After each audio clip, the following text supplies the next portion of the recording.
Hello, I'm Stacy McNinch, the 2020-21 President of the Junior League of Jackson. Welcome to our very first virtual Touch a Truck Jackson. Thank you for joining us today and for your continued support of Touch a Truck Jackson. Your generosity allows us to provide more than 50,000 volunteer service hours and more than $1.3 million back to the community, which we all love so much. I invite you now to grab your hard hats as we let our imagination roll. Hello, I am Jenny Simmons, Chair for the 2021 Touch a Truck Jackson event. Touch a Truck Jackson began 8 years ago and has grown tremendously over the years. Each year, it has continued to directly impact our community financially and provide a fun and educational experience for children of all ages. As we began to plan this event in the height of the COVID-19 pandemic, we knew that we would have to have an option for a virtual event. So we began to let our imaginations roll to bring you the best non-touch-a-truck possible.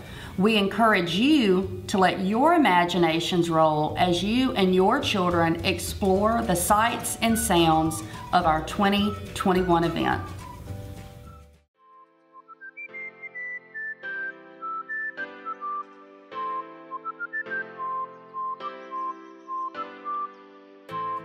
Okay, I'm glad to see y'all came to help me today. My name's Tim. I'm here with Puckett Machinery, and what we're going to do today is we're going to do some digging with our 323 excavator. This thing can dig up to almost 25 feet deep. It can dig approximately 2 feet to 5 feet wide. It can lift big concrete objects and set them in a hole. It can also load the big dump trucks. Have y'all ever seen them do that? All right, well that's what we're going to do today with it. That'd be okay? Okay, I'm ready to go get into 336 and do some digging. Are you ready to help me? Yeah!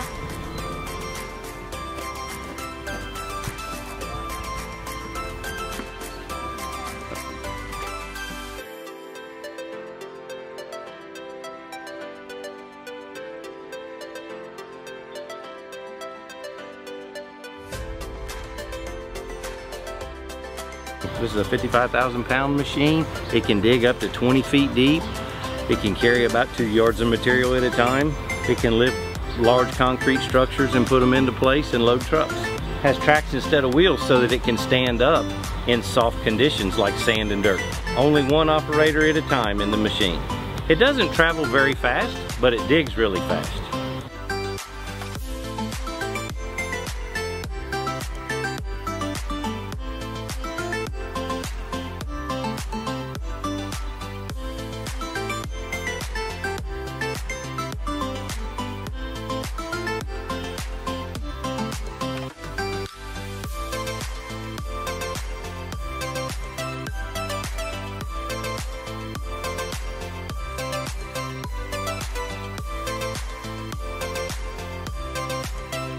All right, we're going to be putting the dirt in our 730 articulating dump truck.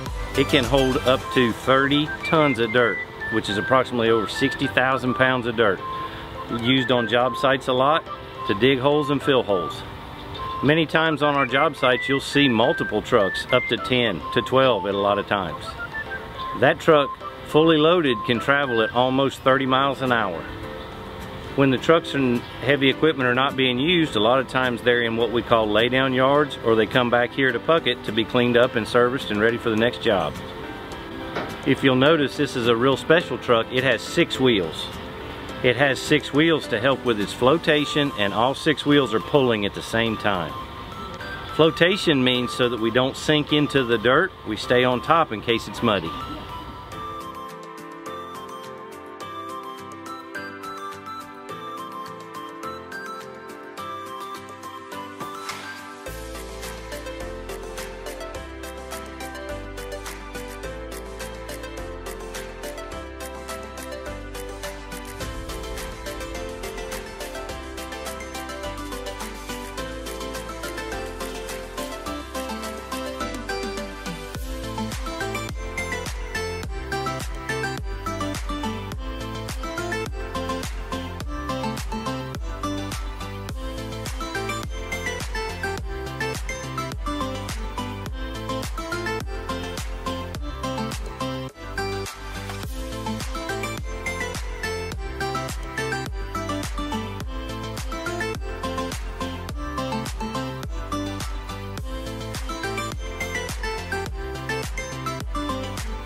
hug it. Let me hug it.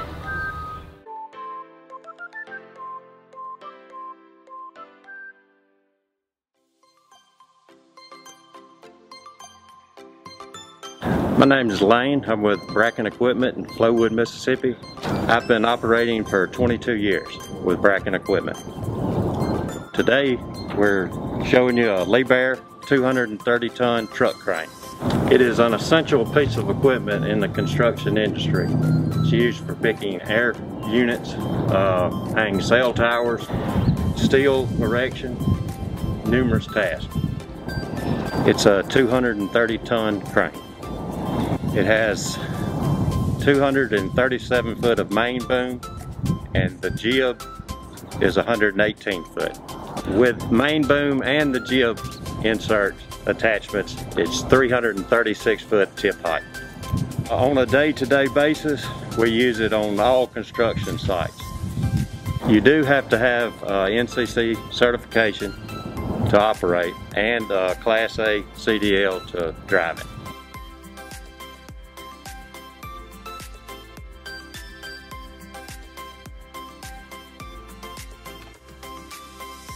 My name is Daniel with Bracken Equipment in Flowood, Mississippi.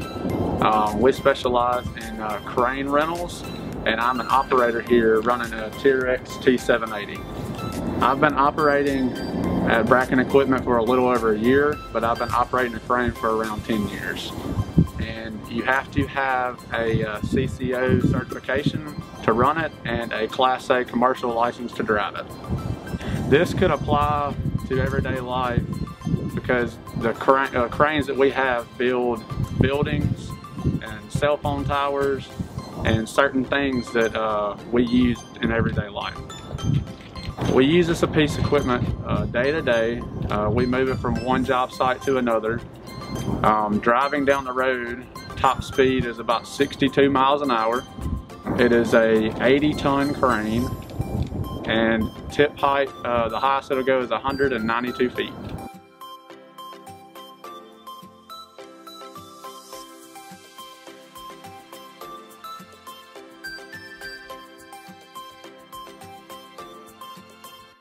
My name is Doug. I'm the Assistant Operations Manager for Bracken Equipment here in Flowood, Mississippi. Behind me here you'll see our boom inserts and our jib inserts for our Liebherr cranes. We utilize these to extend the crane's overall boom length up to 336 foot tip height. Using these inserts, we can fly manned equipment with our man baskets to the top of cell phone towers, to the top of buildings, and provide tools and anything necessary they need to work with.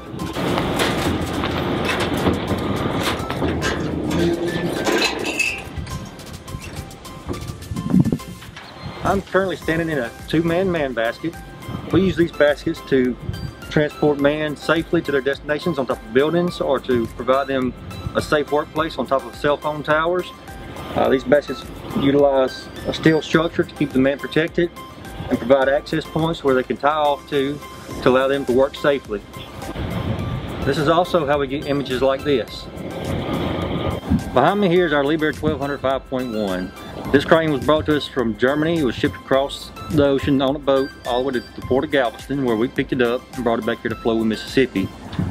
This crane requires 4 support trucks to operate. It has a base trailer with its counterweight and rigging, and then 3 other trailers that provide additional counterweights when needed to increase the crane's capacity.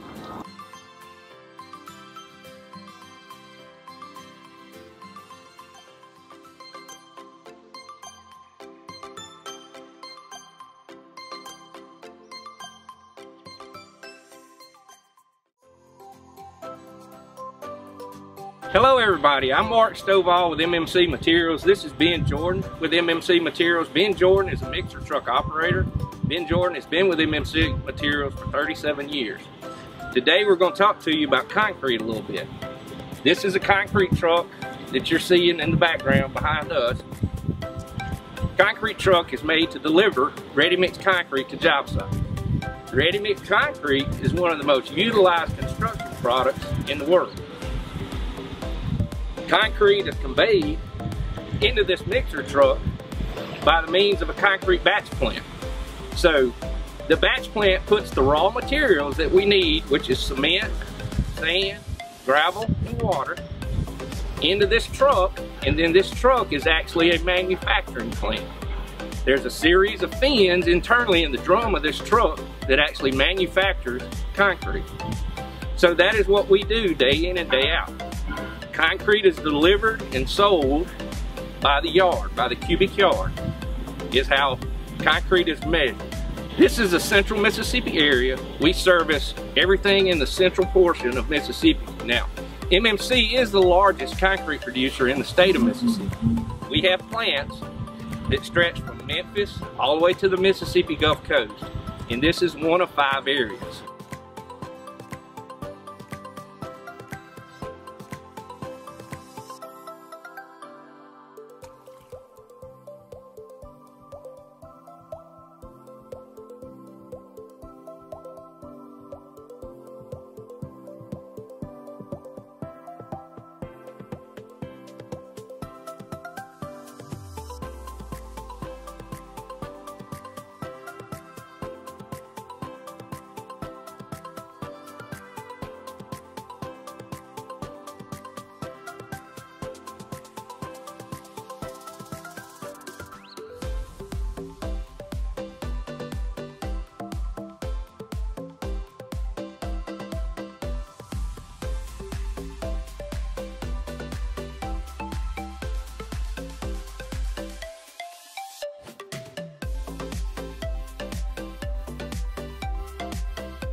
Today, one of our customers that we'll be servicing is Simmons Erosion Control. They're finishing up their job at Amazon, the new distribution center for the state of Mississippi. The concrete that we'll be delivering to Simmons Erosion Control today will be a curb mix that they'll be pouring at Amazon. All right. We appreciate the opportunity of allowing us to share a little bit of what we do on a daily basis.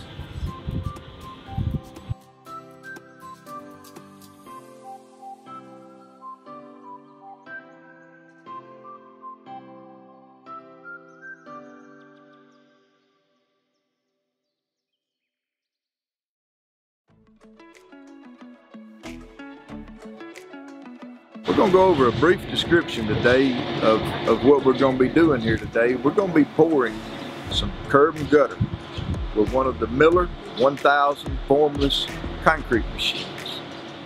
We'll be discharging concrete from an MMC concrete truck into the hopper. The auger will then take it up and discharge it over into the actual mold that will make the shape of the concrete curb and gutter we are pouring.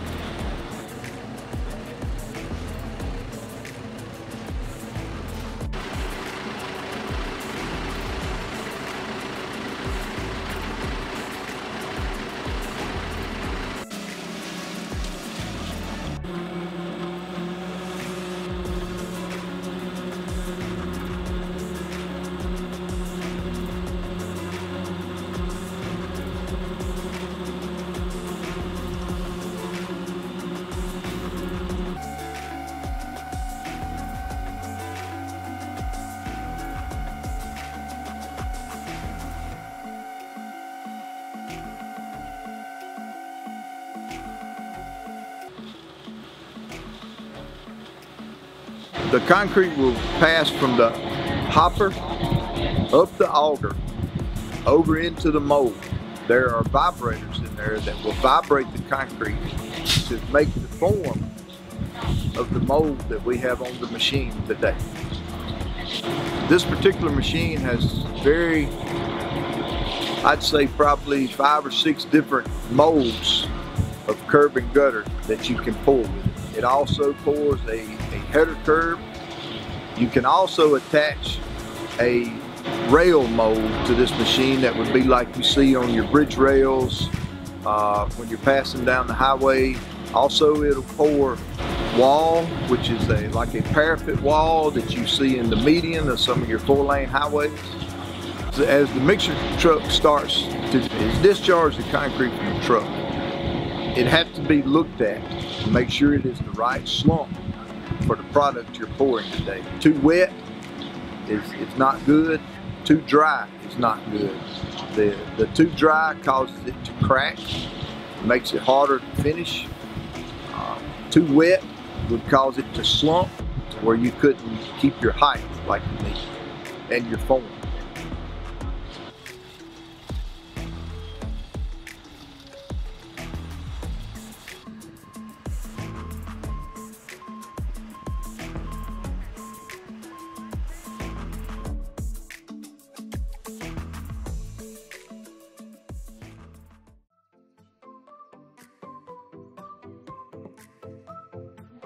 Hi, I'm Garrett. Hi, I'm Kay. We're gonna make a jelly tower! Perfect. Step 1, get a handful of jelly beans. Step 2, get a handful of toothpicks. Step 3, start assembling.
Hello, my name is Mark and I work for Lyle Machinery Company out of Richland, Mississippi. We are a Komatsu dealership that services all over the United States. We sell, rent, and service to our customers on road construction, dirt construction, any type construction materials. We have 5 locations in Mississippi. Behind me is a PC490 excavator. The total weight of it is 110,000 pounds, which equals to be about 8 adult elephants. It will dig down 30 foot, which is an average of about 2 stories of a building. The counterweight on the back of it for balance is 21,000 pounds, which is an average of 2 adult hippos. The capacity of lifting is 48,000 pounds, which is a lot of weight. We excavate dirt, rock, any materials in the ground, as well as clearing land with this type machine. The height from the ground to the top of it is 12 foot high. It is 12 foot wide as well. It is operated by 1 person in the seat. Very easy to operate, but very, very powerful. As you can see, it is a large machine built for picking up and digging more than speed. So behind me is a D51-24 bulldozer. This dozer is designed to push. It can clear land. It can build roads. It can dig a ditch. Various types of reasons for this machine. The tracks on it are 2.2 inches in height, designed to push so it will not spin. The average weight of this machine is 31,000 pounds, which is the size of 3 adult hippos. This machine is built in Japan, Americas, and in Europe. We service, sell, and rent many of these machines. The cab on the machine itself has metal around it to protect the driver or operator that's in it. Those are called the sweeps and screens, as you can see behind me. The horsepower of this machine is 120 horsepower. The average speed has 3 speed settings, and it runs from 2.8 miles an hour to 5.7 miles an hour in 3 speeds. Very versatile machine. The blade capacity as far as pushing is a 4.68 cubic yards of material. It can dig down 1.3 inches into the ground and raise up 3 foot at the bottom of the blade. The blade is 11 foot wide from end to end. So behind me now is a Cematec C60 series volume mixer truck. It's basically a concrete truck on wheels. It has sand, rock, water, and the materials to make concrete.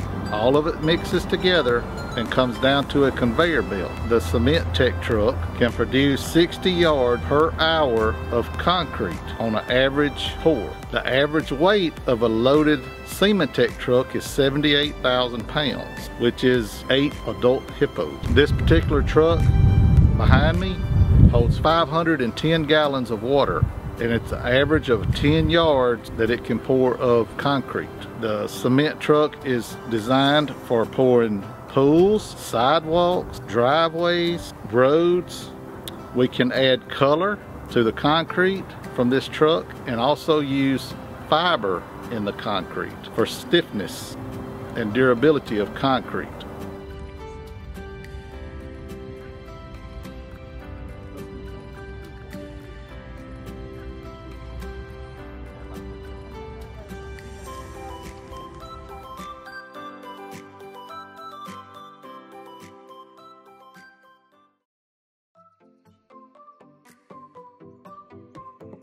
Hello everyone, I'm Christian and welcome to Delta Industries. We produce and deliver concrete all over the state of Mississippi. Today we'd like to show you a little bit of what we do and how we do it. And since we're part of the construction business, let's not forget to wear our hard hat. Now let's go make some concrete.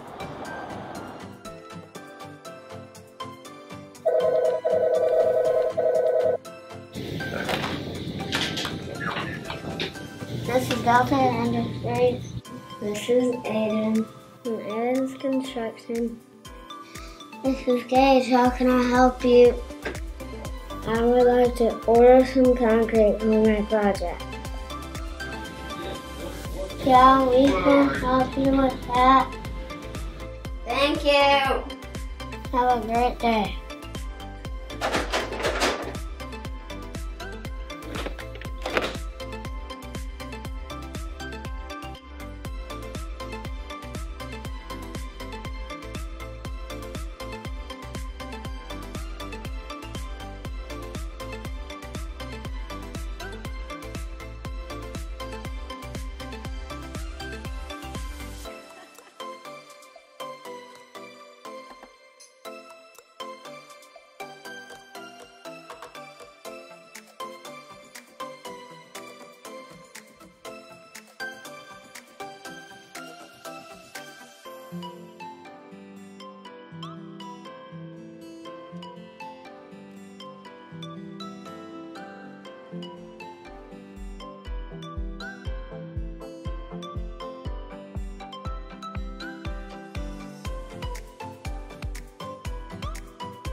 Hey, I'm Justin Smith with First Choice Concrete Pumping. We're here today for a residential house slab foundation.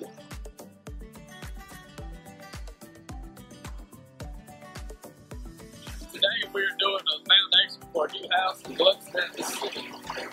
And Delta Industries here to discharge the concrete into the concrete pump. It'll go up through the boom and out into the house slab foundation.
Thanks for joining us today to make this foundation happen.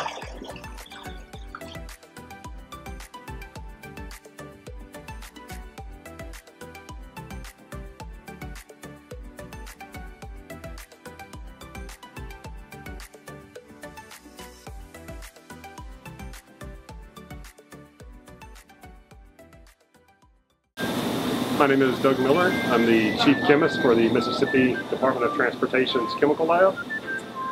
What we do here is basically test various materials that go into road and bridge construction. I'm Shaquille Owens, and today I will be demonstrating to you how we find the compressive strength of a concrete cylinder. First step to this is we will get a weight on our cylinder. 8.41 is what we would call that. Next, we get dimensions on our cylinder. We start by getting the average diameter, and we do so by getting two average diameters across. This is 4.00. Rotate 90 degrees. Second measure, 4.00. We will average that out and get a 4-inch average. Next, we're going to get 3 lengths on our cylinder. We got 8.03. Roll about 30 degrees. A third. 8.04.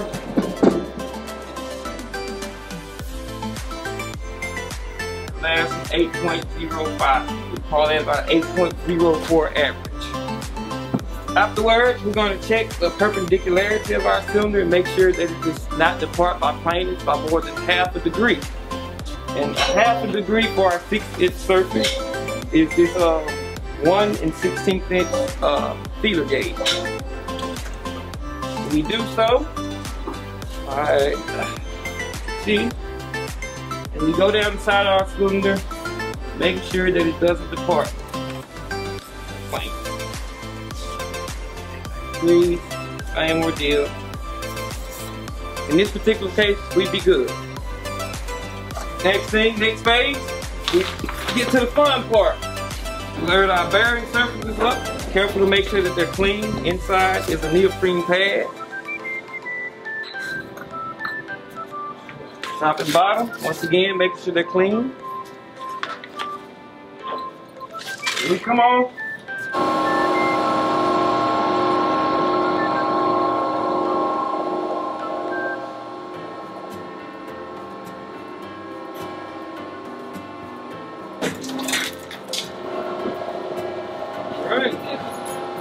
Particular cylinder with a peak stress of 5,900 psi, which is almost 2,000 psi above what it was supposed to reach. So you guys feel very safe out there on the road from Riverside, Mississippi. After that, after we notate our peak strength, we're gonna notate what type of brake we have. My name is Linwood Smith, and I'm the one that tests the filter cloth for that for the soil stabilization. We have to test it. We're looking for a strength of 200 on the trapezoid and 80 on the grass.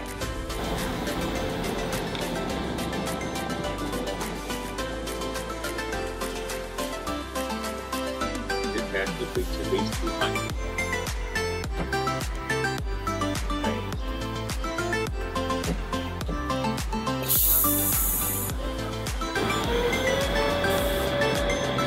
Okay, then.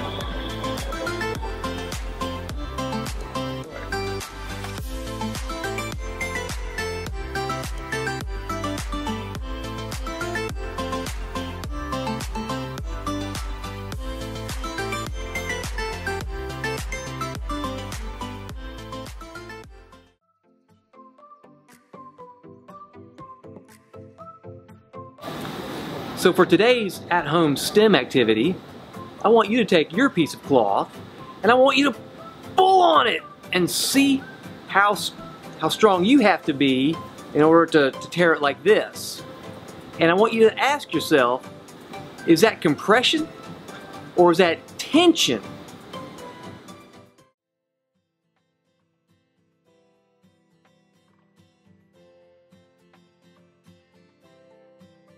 Hello, my name is Jeff Cox. I'm president of Birdsong Construction. We're a civil construction company. We specialize in heavy earthwork, utilities, storm drain, and structural concrete.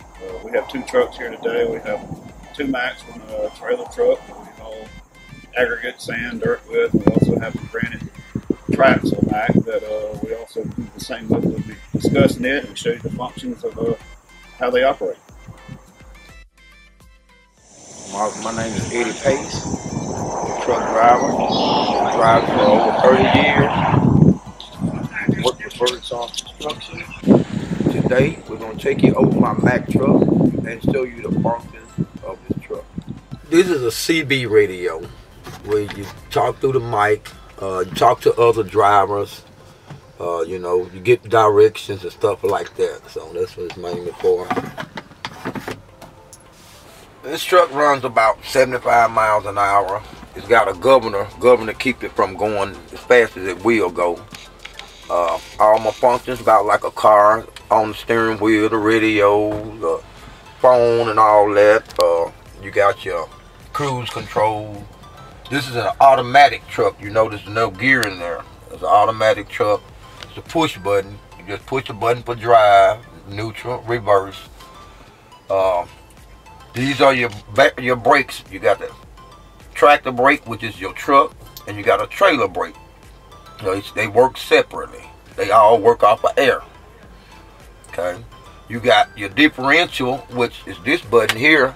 This makes your all your wheels in the back, both your axles pull. Like if you get stuck or something, when you're just riding, only two wheels are pulling. If you get stuck, you put it in, and all four of them. This is my PTO button. Which makes my bed go up and down.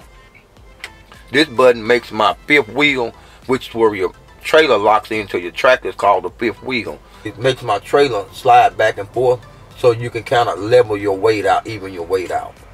Then you got an air horn and you got a city horn. Air horn's loud so people can hear you. Your city horn is more like a car horn, or it's just regular like a car horn, you know, just beeping or whatever. Good morning. My name is Bobby Williams. I've been driving trucks about 40 years. I've been employed with Birdsong Construction for 16 years. I'm very pleased about being an employee of Birdsong Construction. Well, this particular truck here, it's got so many different components. You got the phone system here that operates. You got your the computerized system that regens a truck. You know, when you used to have to call out a mechanic, this truck actually does it itself, and you don't have to have a mechanic to come out and do it. These trucks have many different functions.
Hi, my name's Jeff. I'm the manager of the KLLM Driving Academy here in Richland, Mississippi.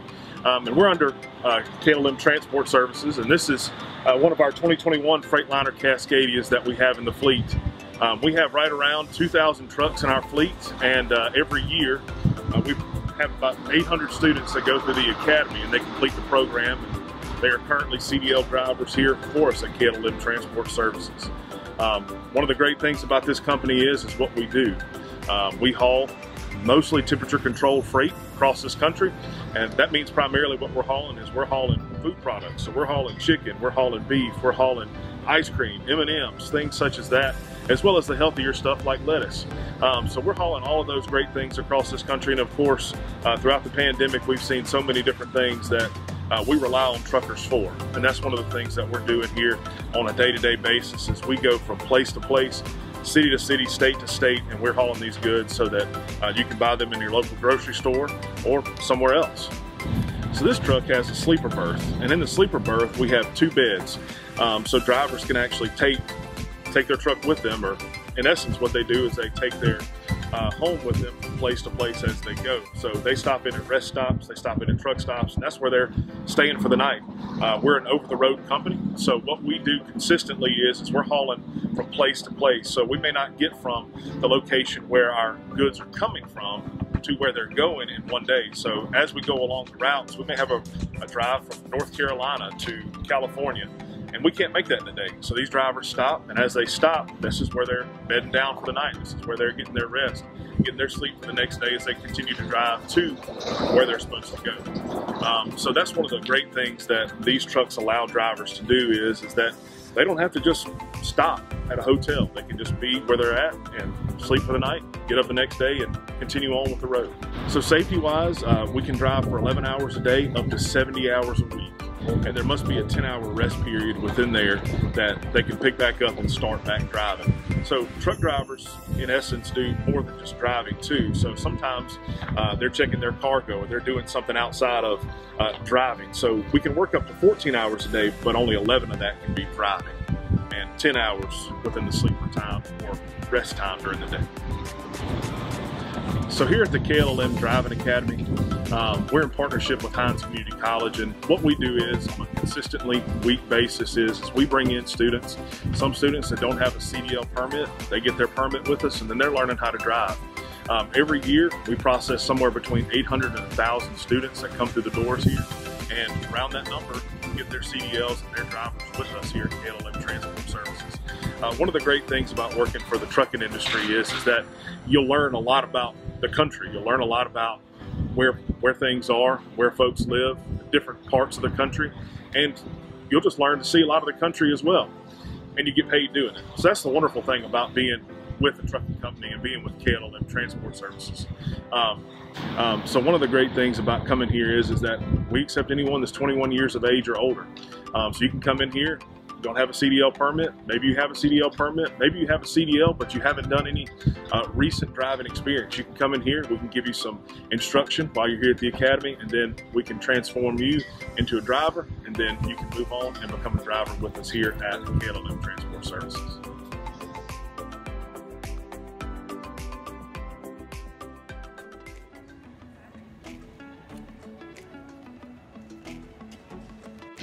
Good morning. My name is Vince Edwards.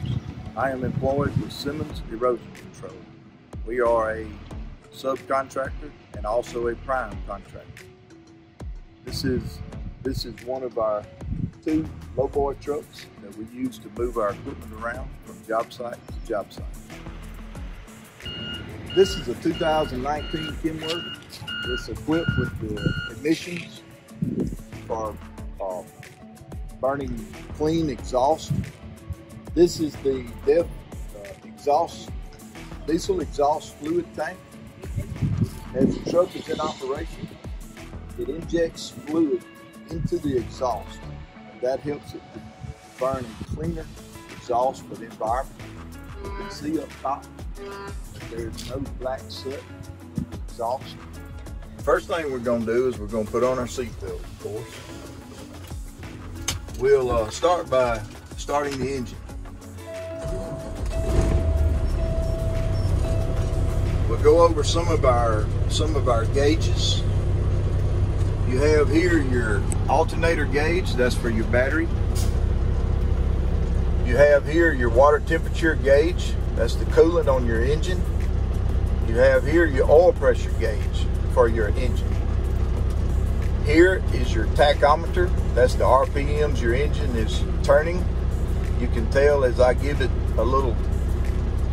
Here is your alternator gauge. This is the voltage on your batteries, so you can make sure you got sufficient voltage as you're traveling. This is your water temperature gauge for your engine. This is your oil pressure gauge for your engine. This next gauge is going to be it's called your tachometer. What this does is it registers the engine RPM. You can see as I accelerate, your RPM's coming up. It is in increments of 100. This next gauge right here is going to be your speedometer. It shows your mileage. It also shows your trip for the day. You have a little instrument panel right here, and on this panel, of course, you can keep up the easy in line of vision of driving. You can see your time, so you don't have to distract you from driving. You can change different settings.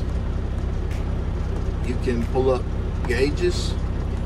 Anything you want to see, you can pull it up right here digitally. You can see as I accelerate, this is my tachometer at the moment, and as I accelerate, you see your numbers starting to climb, just like you see on your manual gauge. Our CB that truckers communicate with each other. You also go into certain places, there's going to be an office, like a scale house, where the trucks weigh in and out. And you can switch sometimes to channel 2. That's what a lot of your scale houses run on. And you can talk to the scale house without having to exit the vehicle. The yellow valve you see right here is your truck air brakes. The red valve you see is your trailer air brakes. When you are ready to travel, you simply put your foot on the brake pedal on the floor. You push your yellow valve in. You can hear the air charging. And once you're in gear, you're ready to start your route.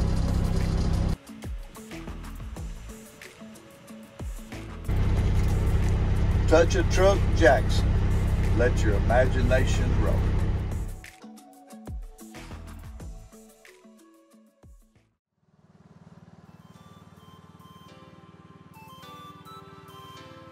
My name's Will Earnhardt. I'm the head groundskeeper for the Mississippi Braves. Today I was just on a three-wheeler. They use them a lot in golf courses. They're called bunker rakes, but out here we call them three-wheelers. We use the back end of it to smooth out the dirt, smooth out divots and humps, keep everything nice and smooth. When you're playing baseball, you don't want any bad hops. So we use that. And it's got spikes down there that we use on the track to keep the track nice and smooth. Right now, with all the snow we've had here recently, we're trying to get ready for the new upcoming games, the new season that's about to start, so we're trying to get everything put back together. We use a lot of equipment like this on a daily basis. We also have a couple in our grounds crew shed up there. We have a big lawnmower that cuts the outfield, puts the stripes in the outfield. You see that. They have big rollers on the end out in front. You get the nice lines that you see. Have a couple other equipment like big sprayers, big tanks that we put a lot of chemicals in, try to get the grass nice and green, which it needs to be right now after all the snow. So there's a lot of work that goes into it, but a lot of different equipment we use to get the job done, but getting everything ready to play baseball.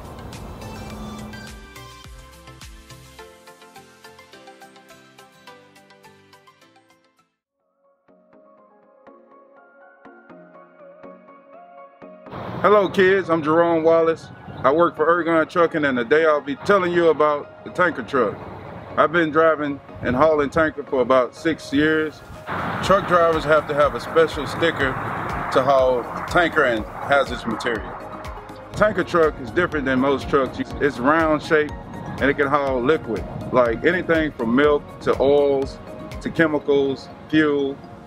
You can put that in the tanker truck.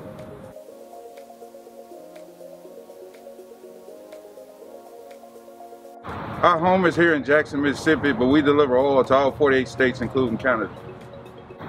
Ergon produces oil that goes into all the types of things that you might not think about, like makeup, tires, candles, rubber hoses, stuff like that. Ergon delivers product 365 days a year. We have a total of 365 trucks and drivers. Today I'm hauling transformer oil that helps make electricity. This tank can hold up to 7,000 gallons of liquid, which stays constantly in motion while I'm driving, which makes it a little difficult.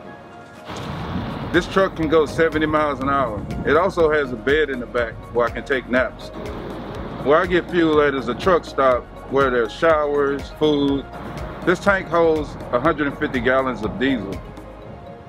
With a full tank of fuel, I can get up to about 1,000 miles.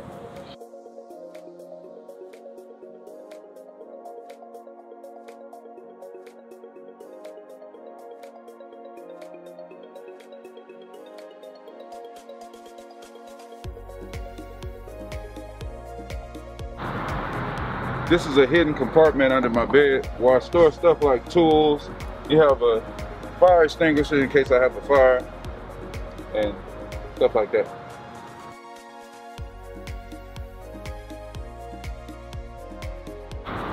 We call these lines pigtails. These are the lines that control the lights and the brake system coming from the truck to the trailer. So you have extra brakes to stop it.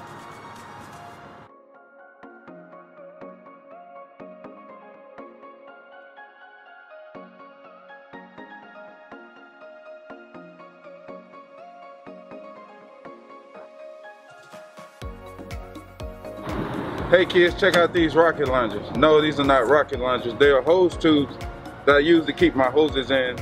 That way I can drain oil from the tank into the customer's tank.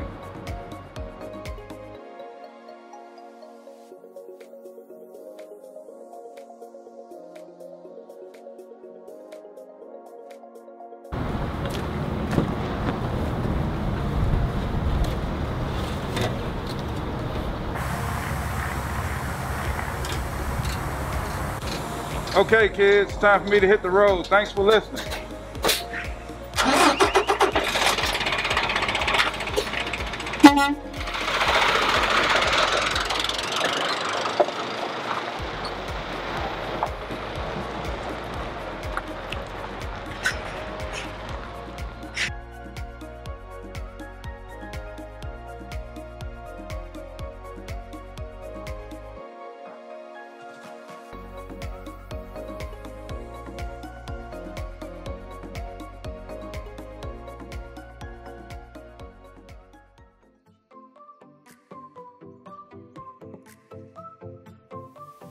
Hi, my name is Sydney. My name's Emery. And we're going to do an M&M erosion.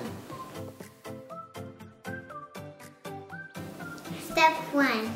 Grab a handful of M&Ms.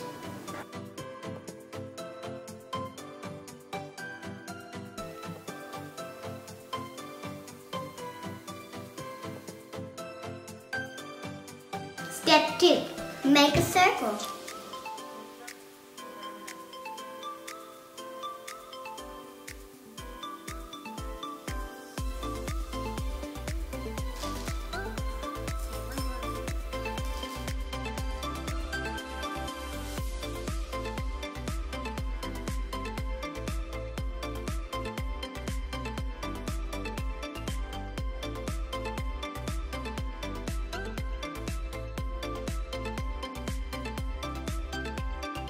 Step 3. Pour a water on the plate.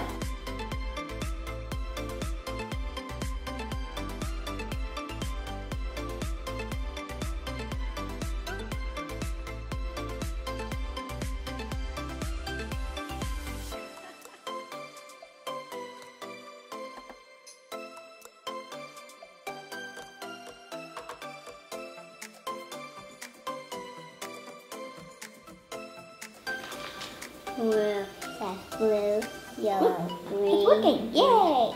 It's taking all the color off of it. This is working.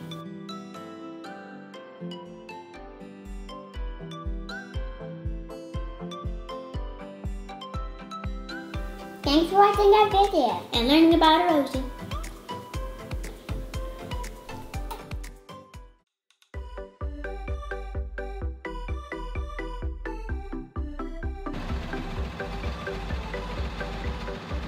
My name is Dennis. I work for Hall's Towing. I've been here over 20 years. We have been in business for over 40. We service the Jackson Metro and surrounding areas, doing your light duty towing for your vehicles, and we also do heavy duty towing. And we have a specialized department that does heavy equipment. If your car breaks down, feel free to call us. We will be there very quickly to get you picked up and get your car delivered. And now we will show you how we load vehicles.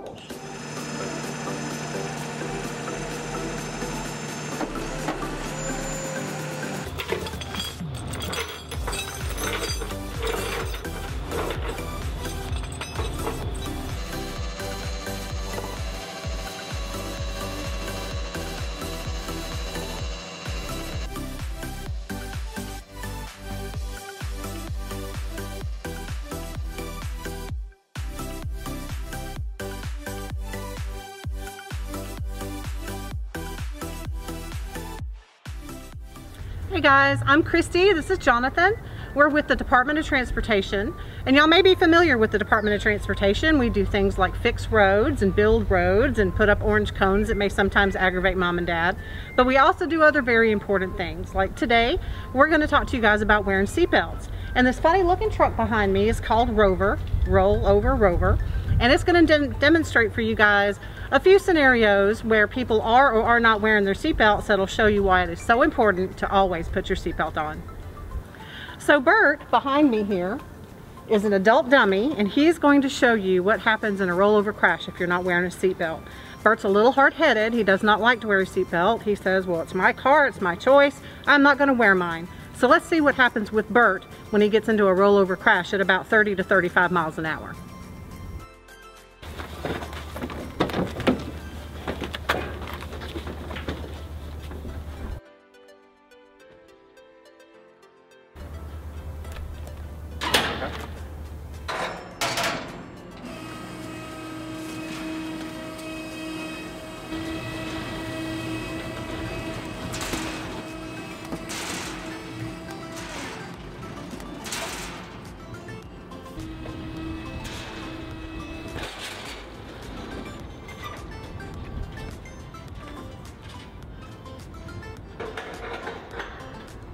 This is Baby Bob. Baby Bob is 2 years old, so Baby Bob should be riding in a car seat. But Baby Bob likes to pretend like he's driving. And sometimes Dad lets him do just that. Well, these guys live way out in the country, and they get up on a Saturday morning and decide they're gonna have some waffles for breakfast. But what do you have to have with waffles? Syrup. They look in the cabinet, no syrup. So they're just gonna run to the store. It's just a couple miles down the road.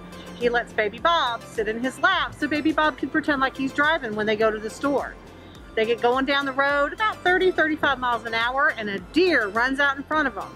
So Dad swerves to miss, and when he does, watch what happens to Baby Bob.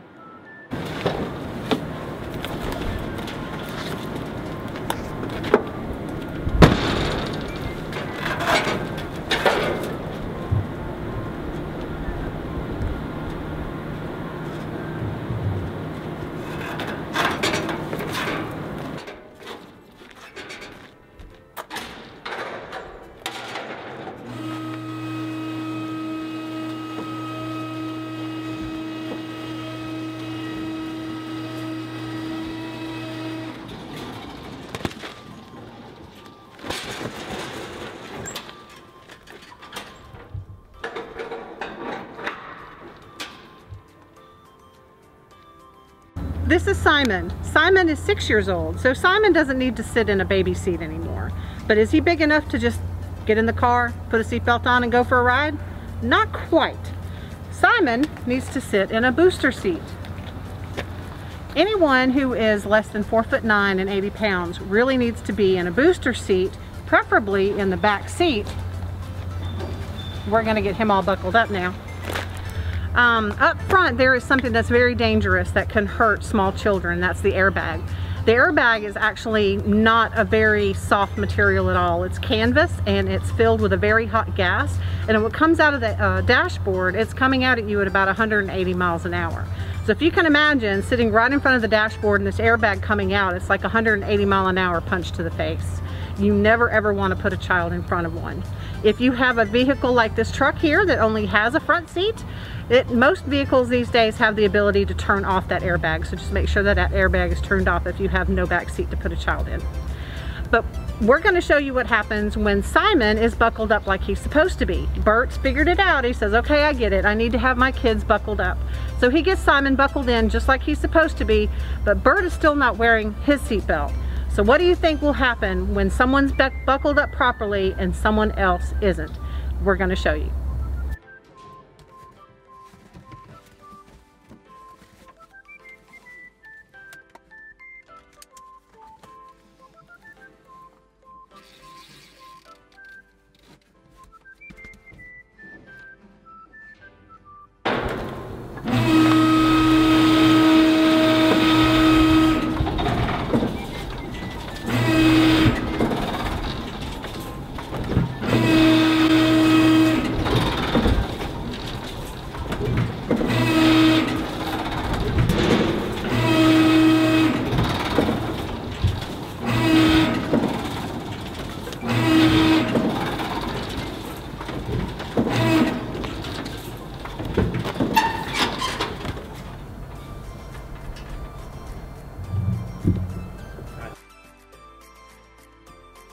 So now Bert really does understand. He has to be buckled up and his kids have to be buckled up. So this time we're going to get everybody buckled in and we're going to see what happens when he rolls the truck over this time. Do you think everybody will be safe or will someone still get hurt? Could you still get hurt in a crash if you're wearing your seatbelt the way you're supposed to? Absolutely. Seatbelts are not going to make you bulletproof. You could still bump your head, break your arm, but the chances of you walking away from that crash go way up if you've got that seatbelt on when your vehicle rolls over. So let's see what happens.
So as you can see, everybody is staying upright in their seats. No one's being flung out of the vehicle. No one is ending up on the nice soft asphalt. Everybody's staying in the vehicle where they belong. You know, these days cars have all kinds of safety features, from crumple zones to roll cages to airbags, but not a one of those safety features will do you a bit of good if you're not in the car. A seatbelt will help you stay upright in your seat so that you can hopefully survive the crash. We get asked a lot of questions at the end of these demonstrations, one of which is, well, what if the windows are rolled up? Because in the demonstration, as you can see, the vehicles are down, the windows are down here. Well, one of two things is going to blow the window out. Either the force of the crash when the vehicle rolls on top of its roof, or your head. Either way, the window is not going to stay intact and you're still going to come out. We get asked, well, how many people actually die in crashes because they're not wearing their seatbelt? Well, in Mississippi, we lose hundreds of people every year in car crashes. 1 out of 2 of those people are not wearing their seatbelt, and the Department of Public Safety estimates about half of those people would still be with us if they had just put that seatbelt on. Seatbelts can and do save lives if you wear them, so we hope that you wear your seatbelt not just for you, but for everybody in the vehicle. On behalf of the Department of Transportation, survive your drive and drive smart, y'all.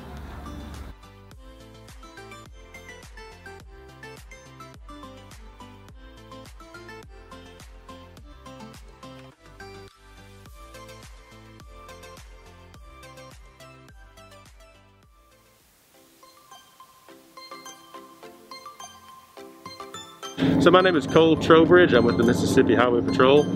I'm one of 4 pilots out here. We're stationed at Raymond, Mississippi. So this helicopter is a VFR only helicopter, which means it's only used in visual flight rules. So we cannot fly in the clouds. We can't fly in the rain. We have to be able to see contact with the ground at all times, as opposed to an IFR helicopter, which is an instrument flight rules, which can fly in the clouds.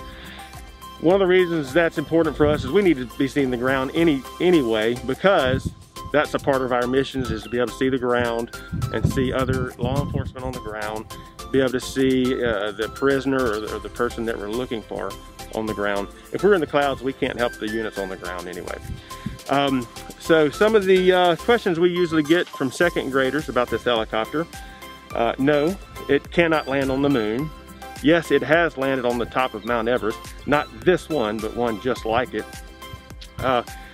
No, there are no rockets on it. We do not shoot out of it.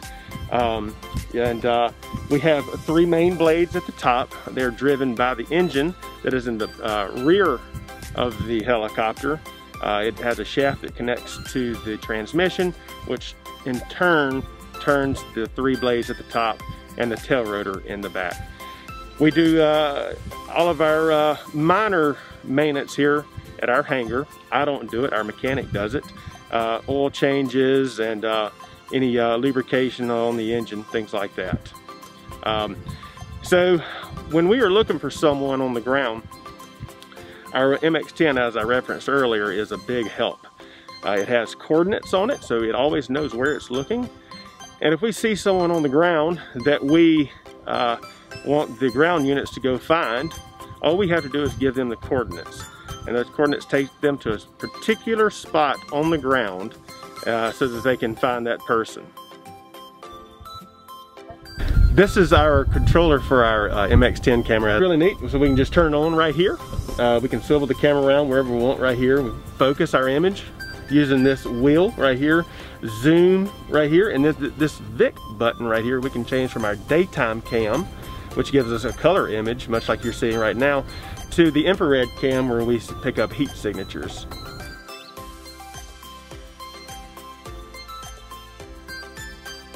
Good afternoon. I am Master Sergeant Kirby K. Stewart with Mississippi Highway Safety Patrol.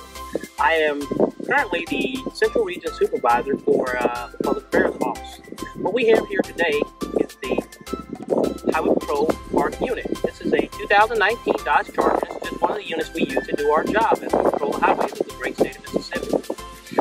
Currently, as you can see the lights behind me, they're on and they're on, and that's what we use to make our traffic stops or indicate that we have an emergency when we're on our way somewhere. Take a look inside. You can see some of the tools that we use to do our job. That dinghy you hear is something you probably probably hear when you don't have your seatbelt on. It is the law that you wear your seatbelt, and it's there for your safety. So always wear your seatbelt. This is our control unit. What it does, it controls not only our lights, but our siren and our horn. We have an air horn, and we also have this. Whenever you get into a vehicle, the most important thing you can do is wear your seatbelt. Very easy to do. Come across you, and you're in there. Just make sure it fits snugly, and it's not too tight. What a lot of people don't know is your seatbelt can be adjusted right on the side here, up or down. In the state of Mississippi, it is mandatory that everyone in your vehicle wears a seatbelt, whether they're in the front seat or the back seat. So always wear your seatbelt.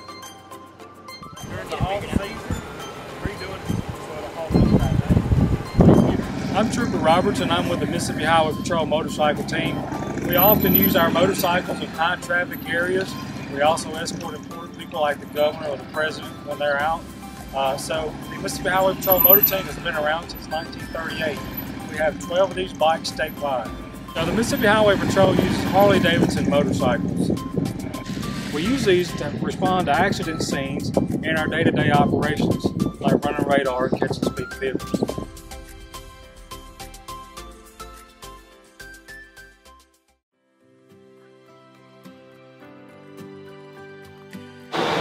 Hey, I am Lee Fairchilds with the Pediatric Critical Care Transport team.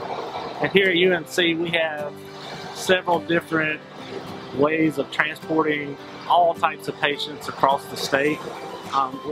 We have our pediatric transport team, we have our neonatal transport team, we also have our helicopter over here, and this, usually we go the speed limit, but if we need to go faster, we use our lights and sirens if the kid's really sick or something like that. And we can go up to 82 miles an hour. Air Care can travel across the state, and it can take them anywhere from 10-15 minutes to get somewhere up to about an hour.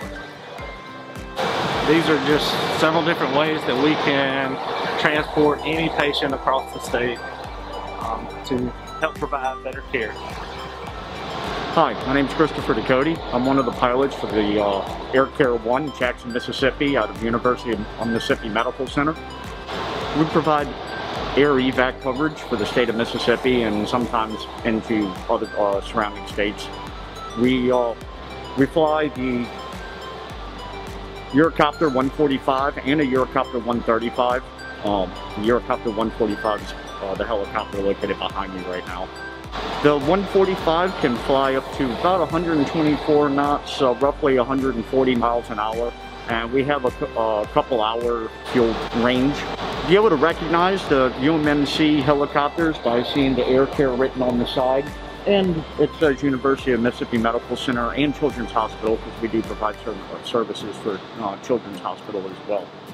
Whenever we're flying at night, because we run 24-hour operations 7 days a week, so we fly at night, and we need to be able to see in order to land the helicopter wherever the patient may it be on a highway or a parking lot or a baseball field.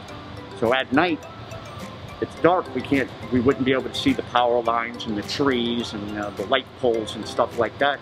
So we fly with night vision goggles on our helmet, and it allows us to be able to see at night. And all we do is we just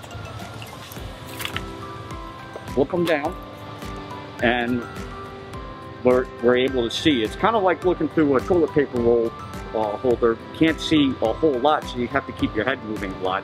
But it's a great tool that helps us be able to see a lot of detail on the ground when it's really dark out. Okay, this is our specialty response vehicle. It's an intimidator, basically. We use this where we're not able to get an ambulance, and it has the capability of four-wheel drive as well. So any patient or wherever the patient may be, if it's a hard to reach area, this is a vehicle that we would use for that. It can go up to about 45 miles an hour. So it can get down the road pretty quickly. Usually we would use this around campus or any type of special event that we have that we can't get an ambulance in. And so we would use this to go and get a patient if needed and care for them. Thank you for coming here and taking a tour of our facilities and looking at our ambulances and helicopters here at MCES.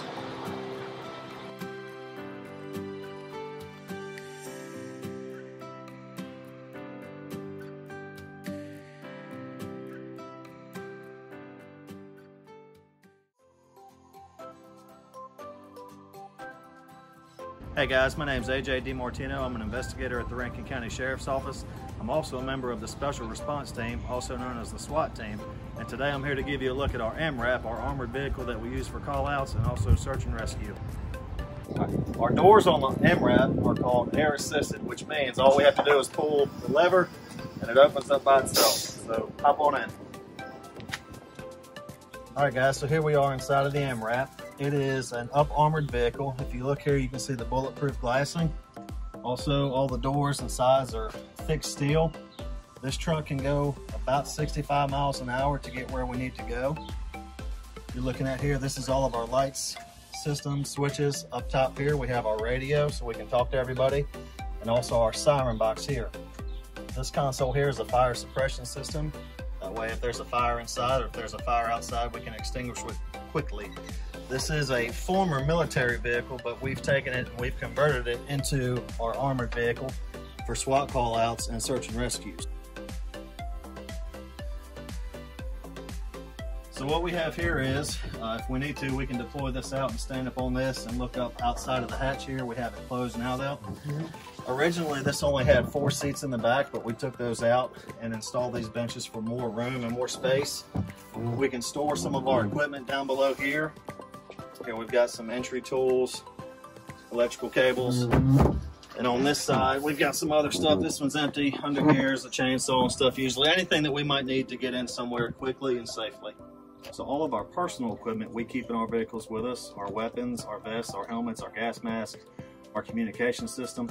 The only equipment that we'll leave here on the truck is breaching tools like axes, sledgehammers, rams, Halligan tools, stuff like that. In other vehicles, we'll also have robots and our flying drone show up, just depending on if we need it or not. All right, guys, so our MRAP here runs off of a diesel engine. It weighs approximately 30 to 32,000 pounds with a 57-gallon size tank. So guys, here I have all my stuff on. I have my AR-15 rifle here. I've got my Glock pistol on me as well. I have a tourniquet on here in case I get wounded. I can put it on to help stop bleeding. Got my extra mags here for my pistol, extra mags here for my rifle. Here I just keep a couple tools. I'll keep a marker. I've got some needle nose pliers, a flashlight, a knife, anything I may need to get to quickly. This is my comm set here. I can push this little button. I can talk to my mic. It runs into my radio up through my headset here. All right, guys, this is one of our robots that we use. It has a built-in camera and a built-in speaker, so if we find somebody in a building, we can talk to them. It has a big arm on the top there that has another camera, and you can see it has a claw hand. We can use that to open and move doors. All right, guys, this is our drone. It can go up to 400 feet in the air. We'll use this to track suspects. We can turn it on to where it will just follow them and we don't have to move at all. We can also use it to read things from a distance like tags on vehicles and such. But we'll also use it if someone's lost in the woods or somewhere else. We can use it to try to find them as well.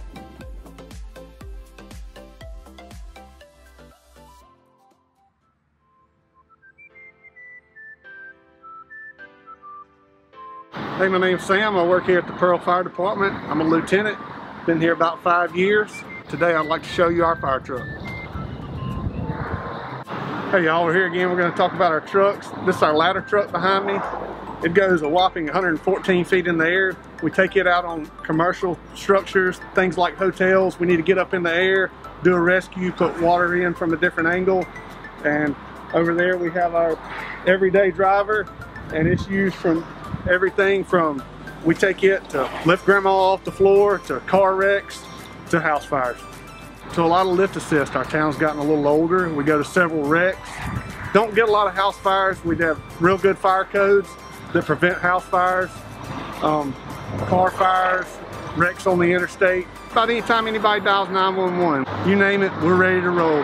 Everybody here is an EMT. We have several paramedics, just about one at every station. We're a career fire department, so we're here 24/7, 365. We would take our ladder truck to anything commercial or hotel, something like that. We take our fire engine on every call. It has all our equipment on it. So all the roles on the fire truck are very important. But one in particular is the driver operator.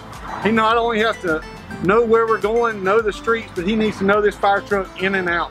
And I'll tell you one thing that's pretty neat that I find is unique is something that we have now that they really didn't have 15, 20 years ago, is we have a remote control deluge gun. And we can step back and spray water in any direction, 360 degrees with this remote.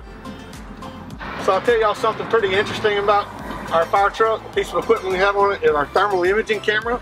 It's on all of our fire trucks. Really helps us see in the dark, see through smoke. We can see heat.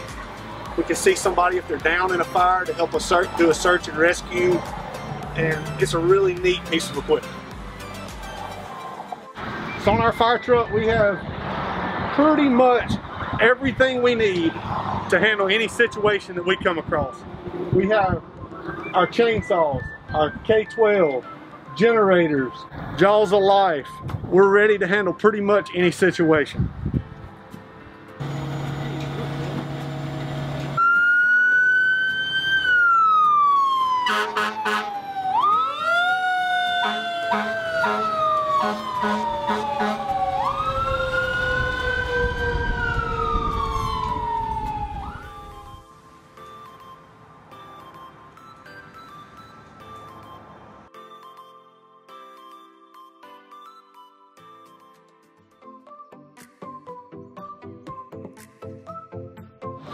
All right, Adam, you ready?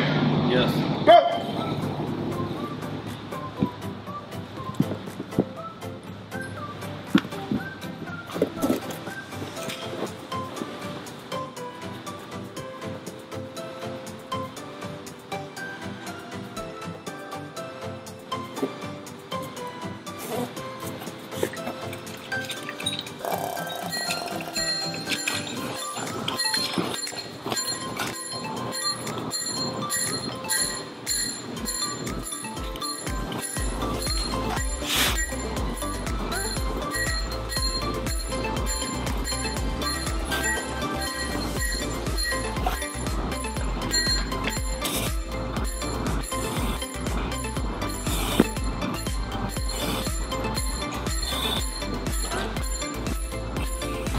How long does it take you to get dressed?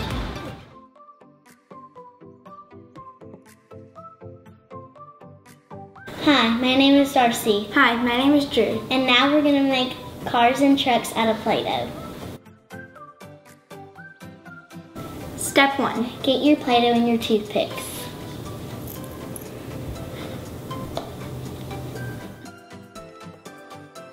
Step 2. Make your wheels to your car.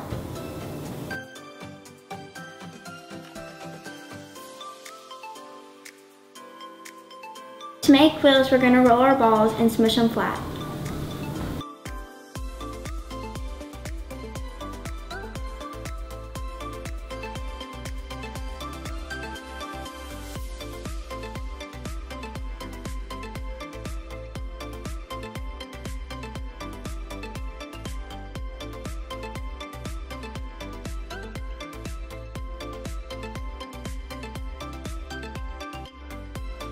Step 3. Now it's time to start making our cars.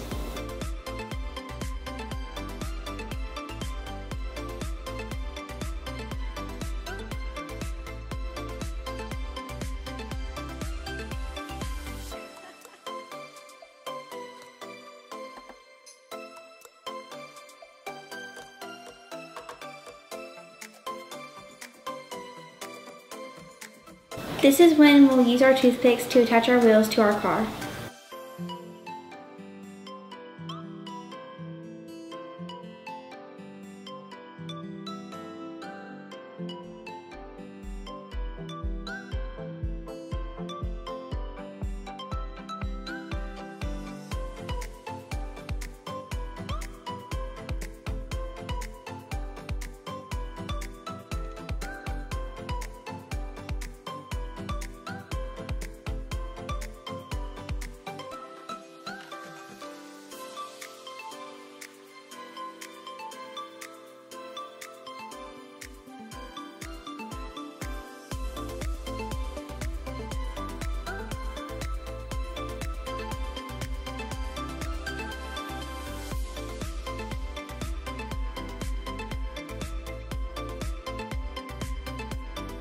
Now you've created your Play-Doh car. Now let your imagination roll to create your own.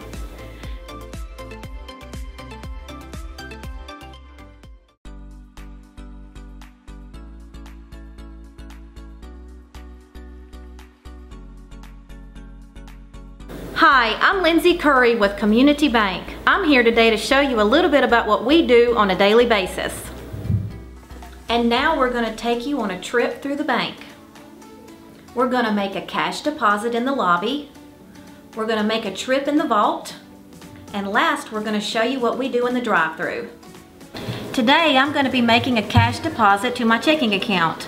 You'll want to make sure that you put the date, your name, and your account information. Then you'll take it up to the teller line.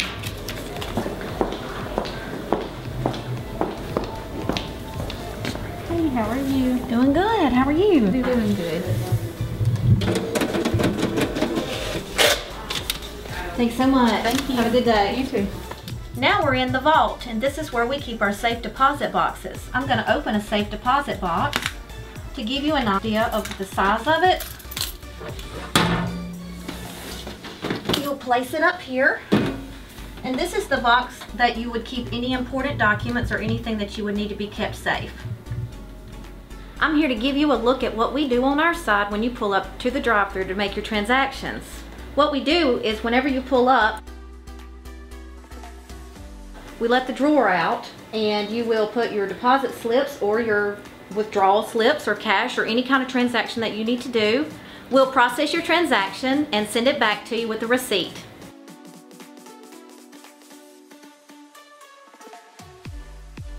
You may even get a treat, even your pets. When you visit our drive-thru, you can either pull up to the first lane directly, where you will put your items in the slide-out drawer, or use the second or third lanes, where you will put your items in the tube and press a button to send them to the teller inside the bank.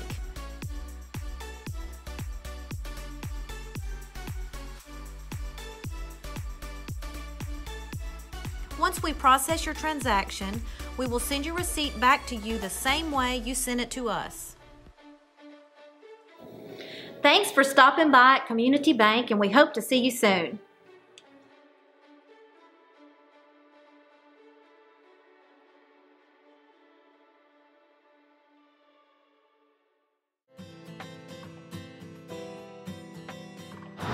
Hello, I'm Eddie Brown. Hello, I'm Bonnie Pittman. We work for the Jackson branch in Jackson, Mississippi. We work for Loomis Armor Company, where we transport cash and service bank and other customers.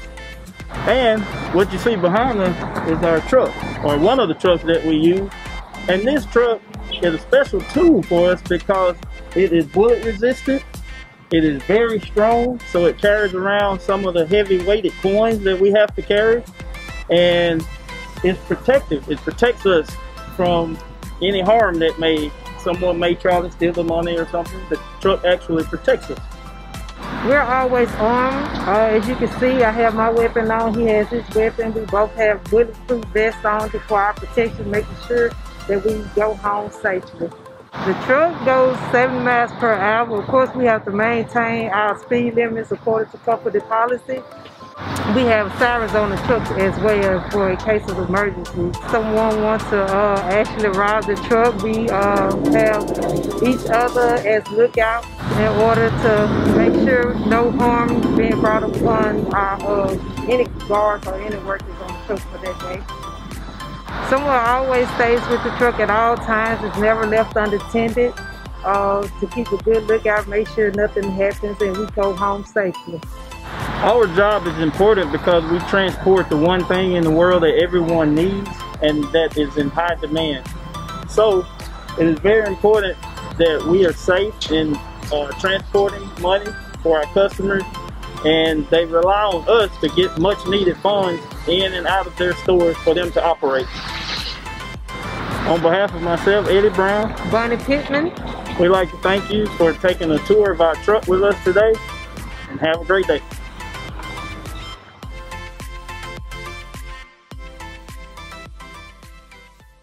Hey everybody, my name is David McCray, and I'm the treasurer for the state of Mississippi. I'm so glad you're participating in today's event. As treasurer, I have a lot of big responsibilities. I make sure the state's bills are paid on time, and I work to help families just like yours save for college. I want you to do something for me really quick. Close your eyes for just a minute. Can you think of one thing you'd like to be when you grow up? Okay, open your eyes back up. Now that you have imagined what you want to do when you grow up, how do you go about doing that? If you want to be a doctor, or a mechanic, or a teacher, you'll need to go to some type of college. If you dreamed about being a football player, or someone who creates video games, you're going to need to go to college for that too. And I want to help you do that. That's why we have given away money for college to 10 lucky students participating in today's event. Even if you didn't get something today, your family can put aside money at the state treasury so you're ready to go when you graduate high school. There's something else you'll have to do to get that job you're always dreaming of. You'll have to keep up the good grades, and the best way to do that is to practice your reading. There are a lot of fun books out there for you to read. One of my son's favorite books is Good Night, Construction Site. Have you read it? The book talks about how hard all the trucks have to work at a construction site, and they all have a different job to do. Crane truck is a team worker. Dump truck has to be fast to move dirt back and forth, and no one is stronger than bulldozer. They all have different jobs, but at the end of the day, they share one thing in common. They all get pretty tired. That's true for us too, right? We all want to do different things when we grow up. We all have different dreams, different talents, different jobs. But at the end of the day, wherever you are in life, we all have earned a good night's sleep. I'll leave you with that today. So keep on working hard, work on that reading, and start dreaming of what you'd like to be when you grow up. Now, have a great rest of your day.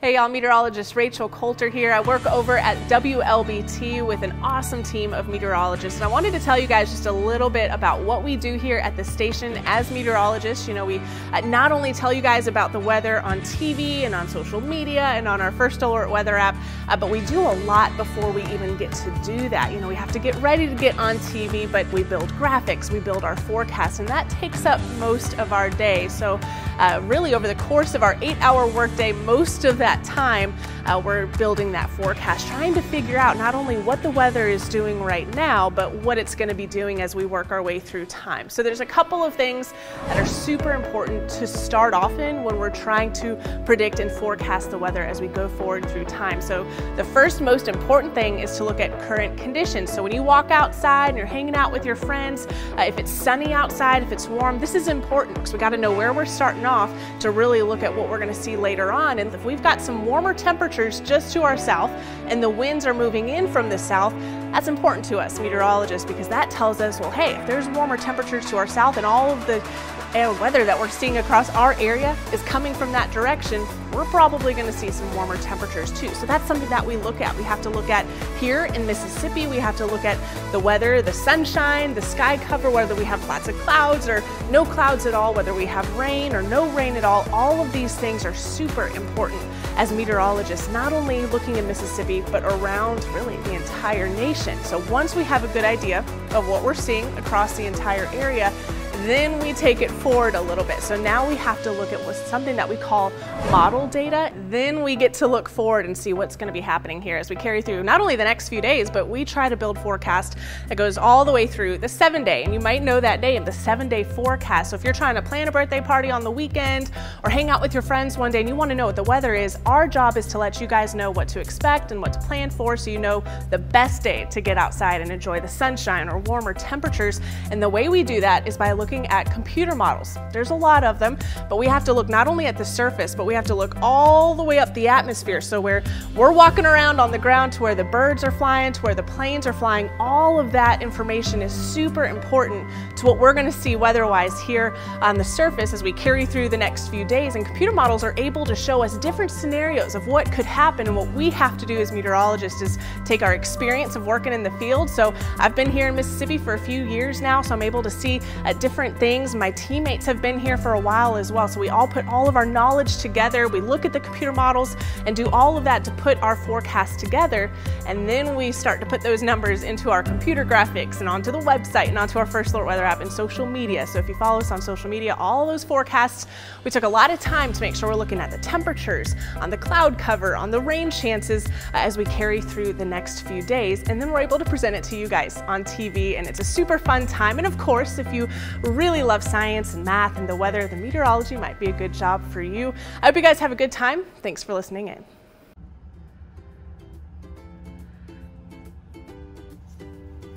Hello, my name is Rick, and with Torshell Storm Shelters here in Jackson, Mississippi. Welcome to our warehouse. I would like to show you some of our units, and we're going to start with this particular one. This size, it's what we call a commercial size. It's much bigger than the regular residential unit. This is a 6x10, and this unit is made out of steel, and I'm going to invite you to come right in here. This is a very roomy, spacious unit, and this unit can hold up to 20 people. Of course, depending on the size, of the persons, but up to 20 people. Now, this unit, as well as the other above ground units, once we bring them to the site, they have to be put on top of a concrete pad, because the units have to be anchored onto the ground. Okay? Otherwise, a strong wind will lift it. Talking about winds, the units are designed to withstand EF5 tornadoes. I'm talking about tornadoes of 200 miles, So this will protect your family, or if you have a company, your employees. Now, we have here what we call the in-ground shelter, as opposed to the one that we just presented, which is an above ground. The in-ground units, they look black because they have been painted, so to speak, with epoxy to protect them against the rust. That's the reason why they look, this color. And epoxy is used in the marinas, to protect, the structure of the marinas when you bring your boat. Now, these units, they come in 3 different sizes. We got the 5x7, 5x8, and what we call the jumbo unit is a 6x10, which is this one. Now, what you see here on top, that's the hatch. That's how you go down into the unit. Once you open that hatch, there are steps to go down. And what you see here, those metal necks, they are the air intake, to the unit. Now, it is important to talk about the air inside the unit. The units come with an air intake right below this plate. We have some holes in there, and the same down below on the other plate. We got more holes for air to come in. And if you see the door frame, there's a gap between the door and the door frame, and that's made on purpose. That's for more air to come in. But yeah, you could get stuff inside there. We recommend to get a battery-operated fan just to get the air going, circulated.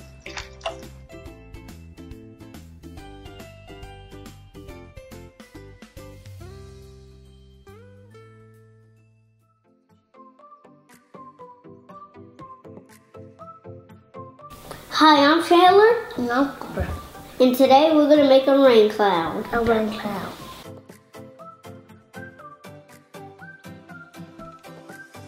Step 1, pour our shaving cream. So Cooper, you're going to hold it like this and you're going to push it down and while you're doing it like that, okay?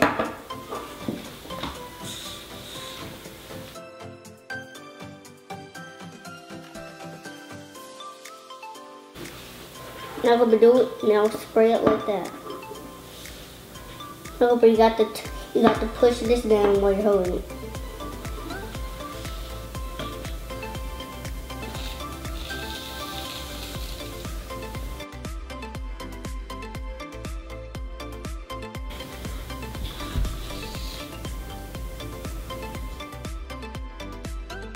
Step 2.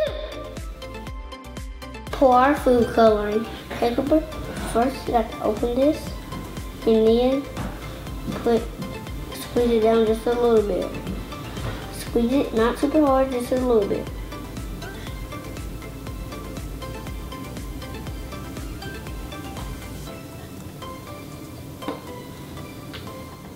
Now watch the rain come through the clouds. Hi everyone, my name is Chloe Ortega and I'm the morning anchor here at WJTV Channel 12 News. Let's take a look inside.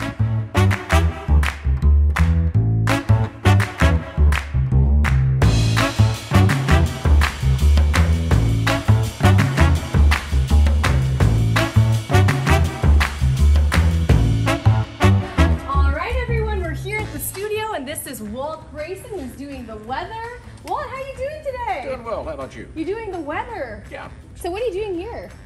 I'm putting together the noon forecast. Okay, nice. You can see the graphics over here. This is the 8-day forecast. You can see it's going to be breezy on Thursday. It's going to be a little sunny, a little cloudy Friday, Saturday, Sunday. And this is where Walt does his forecast. This is the green screen. We basically put that graphic you just saw right here behind us. And now take a look here. This is where I sit, you guys. So I sit here, and this is what I see. You can see these are teleprompters, and this right here, what you see on the camera, is the script that I read. So you can see President Biden, and you can see all these words and letters. This is what I read every single day to tell you guys the news. So this is pretty exciting. This is what I do every day. This is also the other weather forecast area. You can see right here, pretty cool stuff. And this is where the magic happens, you guys. All right, let's take a look at the next place we're gonna go to.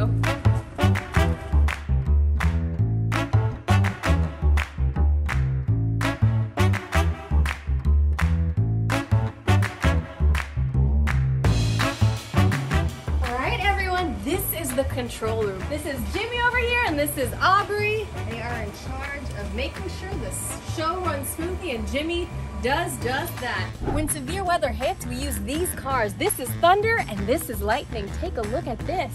You can see inside we have some pretty cool stuff. Look inside, you guys. This is what we do when we track severe weather.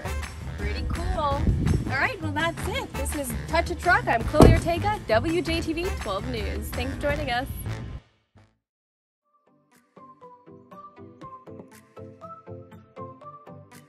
Hi, I'm Charlie. Hi, I'm Sarah Bryan. And today we're making a balloon rocket.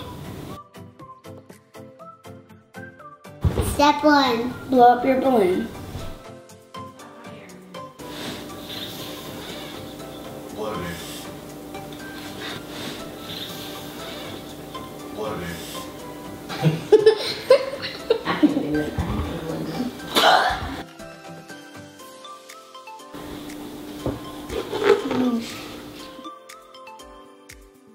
Step 2, get a piece of tape.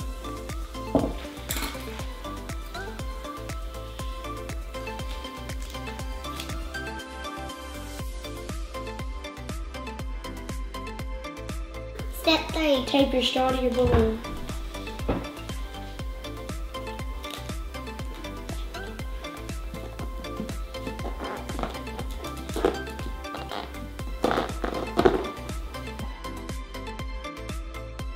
Step 4, put your string through your straw.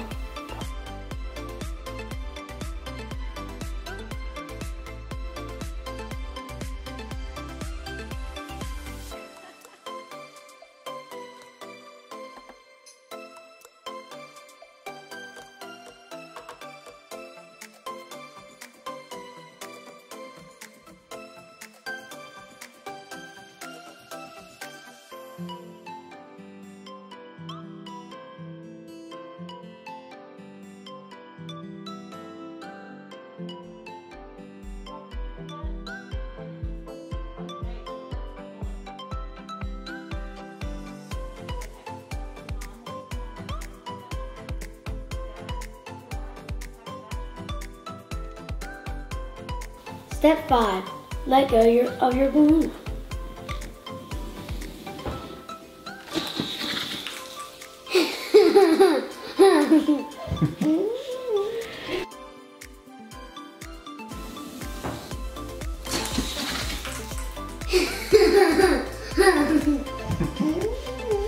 Thanks for helping us make a balloon rocket.